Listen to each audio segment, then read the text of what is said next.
তারা পুনরায় অপ্রাসঙ্গিক অবস্থায় প্রত্যাবর্তন করবে। চিত্রটা খুবই নিরাশাজনক। কেউ আমার কথা মনে করবে না, কেউ আমাকে জানবে না। প্রসঙ্গত এমনকি যেসব মানুষরা আল্লাহকে বিশ্বাস করে না তারাও স্মরণীয় হয়ে থাকার চাহিদা অনুভব করে। তাই দেখবেন বিলিয়ন বিলিয়ন ডলারের মালিকেরা যারা কোনো কিছুতে বিশ্বাস করে না, তারা কোনো ধর্মে বিশ্বাস করে না, আর তারা মৃত্যুর সময় খুবই বৃদ্ধ, মৃত্যুর সময় তারা নিজেদের সম্পদ কোনো হাসপাতালে দান করে যায় বা কোনো দাতব্য সংস্থায় দান করে দেয়, কিন্তু সাথে একটা শর্ত আরোপ করে, বিল্ডিংয়ের গায়ে যেন আমার নাম লেখা থাকে, বা আমার একটা মূর্তি তৈরি করবে আর বিল্ডিংয়ের প্রবেশপথে ওটা রেখে দিবে। কারণ যদিও আমার অস্তিত্ব না থাকে, আমার স্মৃতি যেন বেঁচে থাকে। আমাকে তবু মাজকুর হতে হবে যদিও আমার অস্তিত্ব না থাকে। এটি এমন কিছু যা তাদের হৃদয়ের গহীনে স্থাপন করে দেওয়া হয়েছে। কিন্তু এই যে আকাঙ্ক্ষা, আল্লাহ একটি বাচ্চার ভেতরে এটি রেখেছেন, শিশুটির মনোযোগ পাওয়ার আকাঙ্ক্ষা, বা যে আকাঙ্ক্ষাটা আল্লাহ মানুষের ভেতরে রেখে দিয়েছেন, যা মাল্টিবিলিয়নিয়ার ডলারের সোশ্যাল মিডিয়া ইন্ডাস্ট্রির মূল চালিকা শক্তি। মানুষ যদি অন্যের মনোযোগ না চাইতো, সোশ্যাল মিডিয়ার জন্ম হতো না, এর অস্তিত্ব থাকতো না। এগুলো শয়তানি কোনো মেশিন না, এগুলো শুধু আমাদের আকাঙ্ক্ষাগুলো খেয়েই বেঁচে আছে। আমাদের এই আকাঙ্ক্ষাগুলো থাকার কারণেই এগুলো এদের মতো করে কাজ করতে পারছে। এগুলো আমাদের কার্যকলাপ খেয়েই টিকে আছে। ব্যাপারটা হলো, আল্লাহ কেন এই চাহিদাটা আমাদের ভেতরে রেখেছেন? এর উদ্দেশ্যটা কি? আমি কেন সর্বদা স্বীকৃতির অন্বেষণে থাকি? কেন এমন মনে হয়? কেন আমার ভেতরটা শূন্য মনে হয় যদি স্বীকৃতি না পাই? জানেন, আমি কিছু একটা ফিল করি। যদি মনে হয় আমার কোনো উল্লেখ নেই, কেমন যেন ফাঁকা ফাঁকা অনুভূত হয়। আর আল্লাহ নিজেই এই ব্যাপারটা বর্ণনা করেছেন পরের আয়াতগুলোতে। তিনি বলেন, ইন্না হাদাইনাহু সাবিলা ইম্মা শাকিরান ওয়া ইম্মা কাফুরা। আমি তাকে পথ দেখিয়েছি, একটা পথ। আল্লাহ প্রতিটি মানুষের ভেতরে প্রোগ্রাম করে দিয়েছেন যে তারা এই জীবনে একটি সফরে আছে। এখন এই সফরের একটি অংশ হলো, উপলব্ধি করেন বা না করেন, আপনি সেই সফরে এমনিতে আছেন। ইন্নাকা কাদিহুন ইলা রব্বিকা কাদহান ফামুলাকিহি।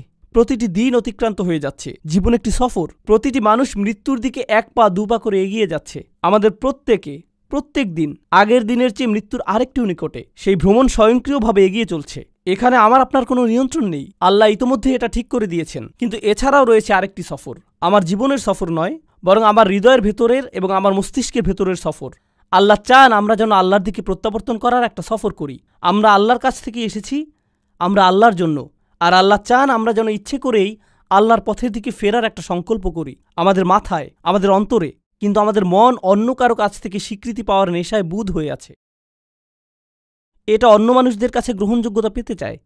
কিন্তু আল্লাহ চান আমাদের হৃদয় এবং মস্তিষ্ক যেন সবার আগে আল্লাহর কাছে স্বীকৃতি খোঁজে। আল্লাহর কাছে স্বীকৃতি খোঁজে। আমার রব কি আমার প্রতি খুশি?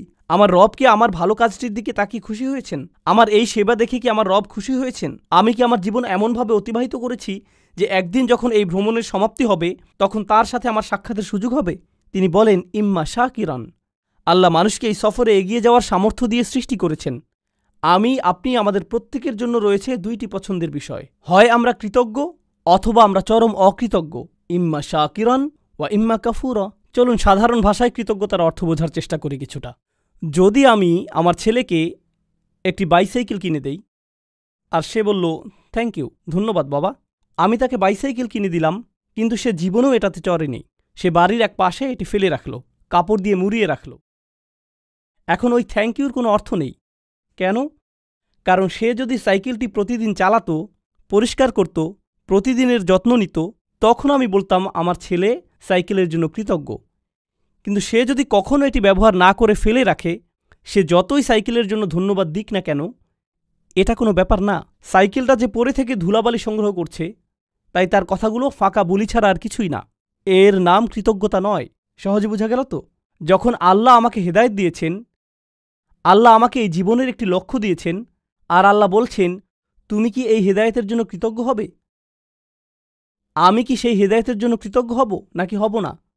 তার মানে আল্লাহ আমাকে যা দিয়েছেন, যদি আমি তা ব্যবহার না করি, যদি আমি তা জীবন চলার পথে কাজে না লাগাই, তখন আমি যত খুশি আলহামদুলিল্লাহ বলতে পারি, এটা অর্থহীন।